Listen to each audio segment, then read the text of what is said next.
नमस्कार YouTube family. 50 वर्षांनंतर 7/12 उतारात झाले हे मोठे बदल। चला तर आजच्या या व्हिडिओद्वारे याची सविस्तर माहिती आपण जाणून घेणार आहोत। जर तुम्हाला रिअल इस्टेट व्यवहारांबद्दल संपूर्ण माहिती हवी असेल तर आमच्या यूट्यूब चॅनलला सबस्क्राइब करा आणि नवनवीन व्हिडिओ अपडेट्स मिळवा। सबस्क्राइब करा आणि तुमच्या रिअल इस्टेट नॉलेजमध्ये भर घाला। 7/12 उतारा म्हणजे जमिनीचा एक प्रकारचा आरसा होय, कारण हा उतारा वाचून प्रत्यक्ष जमिनीवर न जाता त्या जमिनीचा संपूर्ण अंदाज आपल्याला बसल्या जागी मिळू शकतो। महाराष्ट्र शासनाच्या महाराष्ट्र जमीन महसूल कायदा 1966 अंतर्गत शेतजमिनींच्या हक्कांबाबत विविध नोंदी ठेवल्या जातात। यात जमीन खरेदी विक्री, वारस, इतर हक्कात विहीर, पाण्याच्या पाळ्या यांची नोंदणी ठेवली जाते। राज्य सरकारच्या महसूल विभागाने तब्बल 50 वर्षांनंतर 7/12 महत्त्वाचे बदल केले आहे।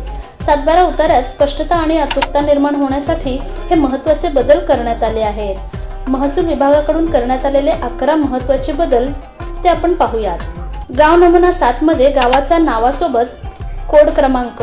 दुसरी गोष्ट, लागवड योग्य आणि लागवड नसलेले क्षेत्र स्वतंत्रपणे दाखवले जाणार। तिसरी, शेतीसाठी हेक्टर आर चौरस मीटर तर बिनशेतीसाठी आर चौरस मीटर नवीन मापन पद्धत वापरणार। चौथी, यापूर्वी इतर हक्क मध्ये दिला जाणारा खाते क्रमांक आता थेट खातेदाराच्या नावासमोर दिसणार। पाचवी गोष्ट, मृत व्यक्ती, कर्जबोजे आणि ई कराराच्या नोंदी कंसात दर्शवण्याऐवजी त्यावर आडवी रेष मारली जाणार। फेरफार प्रक्रिया पूर्ण न झालेल्या जमिनींसाठी प्रलंबित फेरफार स्वतंत्र रकाना असणार।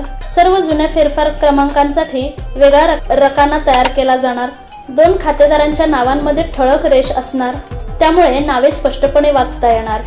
गट क्रमांकासोबत शेवटचा फेरफार क्रमांक आणि त्याची तारीख इतर हक्क रकान्यात शेवटी दाखवली जाणार। बिनशेती क्षेत्रासाठी आर चौरस मीटर हेच एकक जुडी व विशेष आकारणी रकाने काढून टाकण्यात आलेत।